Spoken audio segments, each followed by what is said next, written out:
What's up, guys? Chemist here for Meanwhile the Man Cave, and we take a look at all things pop culture, games, toys, or anything we think is cool. And today we are taking a look at the Todd McFarlane DC Multiverse figure of Azrael.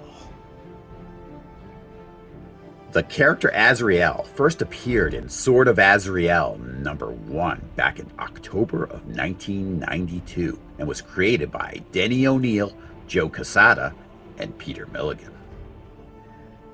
The secret identity of Azrael in the comics is that of Jean-Paul Valley Jr., who was a part of an assassin group called the Order of Saint Dumas, which was once a part of the Knights Templar. The Order of Dumas raised Jean-Paul as a child and brainwashed him with a method only known as the System. It caused him to develop a split personality, one of that of Azrael and the other of Jean-Paul. Azrael believing he was the reincarnation of the Angel of Death. Jean-Paul would eventually conquer his brainwashing and end up joining Batman and his associates, and eventually become the Batman himself when Bruce Wayne sustained career-ending injuries at the hands of Bane. As Batman, Valley suffers from hallucinations and delusions that cause him to be more and more violent until it forces Bruce to come out of retirement and try to bring Valley to his senses. Bruce is eventually able to break Valley out of his delusional state and retake the mantle of Batman. All right. Let's not waste a whole lot of time here. Let's take a look at the box. Usually on these Todd McFarlane boxes, there's not a whole lot to look at, but we do have the window here to take a look at the figure. It looks like it's going to be pretty cool once we get it out. Nothing on the side here except the title of the character and a little artwork on the side. Other than that, a few figures with the McFarlane line down here on the bottom. So, without wasting a whole lot of time, let's pop this guy open and take a look.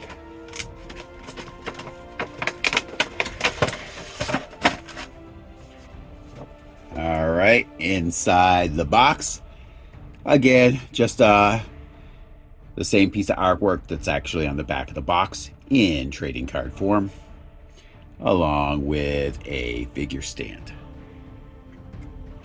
All right, we've cut all those twist ties, binding him to the plastic. Now let's give you a look at some of his accessories, or should I say his only accessory. But he may only have one accessory, but it is a cool one. It's the flaming sword. It actually looks really good. The fire effect on it is pretty nice.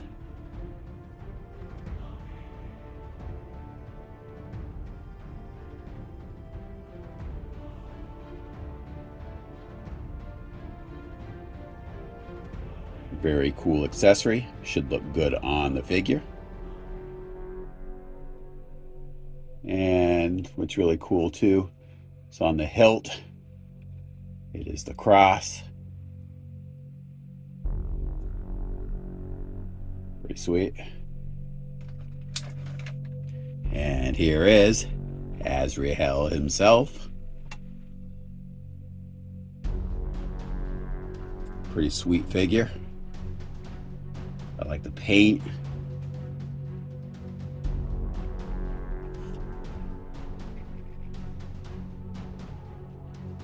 The cape is done well. It's more of a rubbery type material.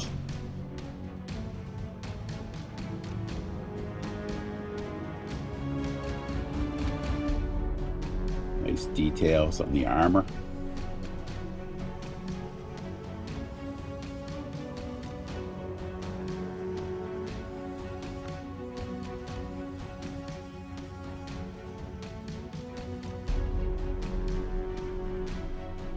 Very well done.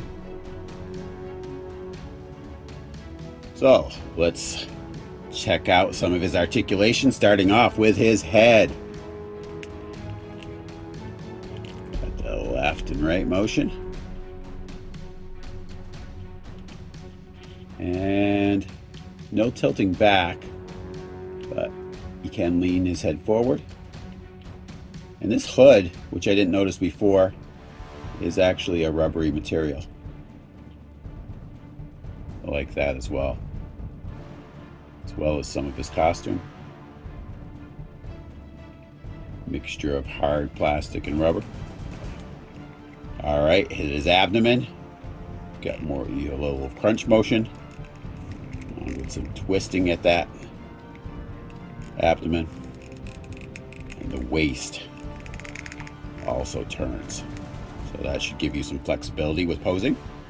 All right, so you've got your lateral movement with the hands, as well as your forward and back. All right, so you got your twisting right here between the shoulder and the bicep. So they're gonna give you some more range of motion there. That's nice. And as well as the bending at the elbow. At his wrist, you see some twisting. It is a hinge style wrist joint in there, so you can tilt it, but just make sure that you line up that hinge before you bend his wrist one way or the other, because if you don't, you could end up breaking it. So I'm not going to repeat the same motion with the other arm, because it should be all the same. If I find it's not, I will let you know.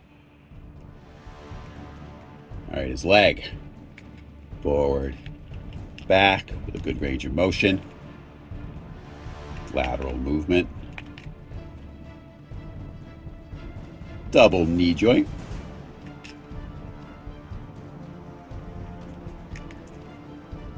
and down here at his foot, a twisting. And there is also that same kind of hinge motion down here for his leg. I mean, for his foot, that is.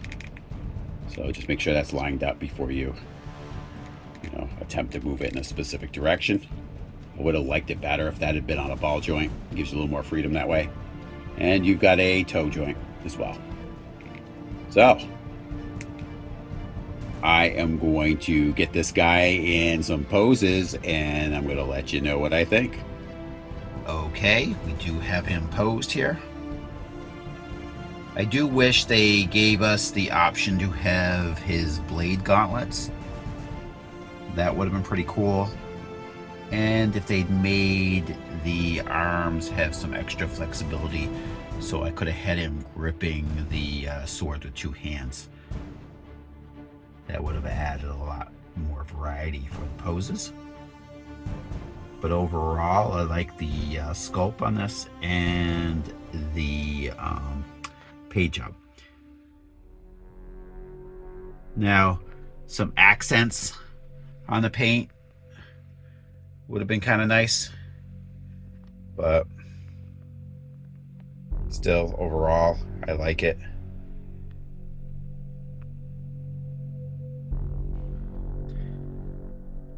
Couple things I would add, like I said, would be the gauntlets and a little bit better articulation with the arms.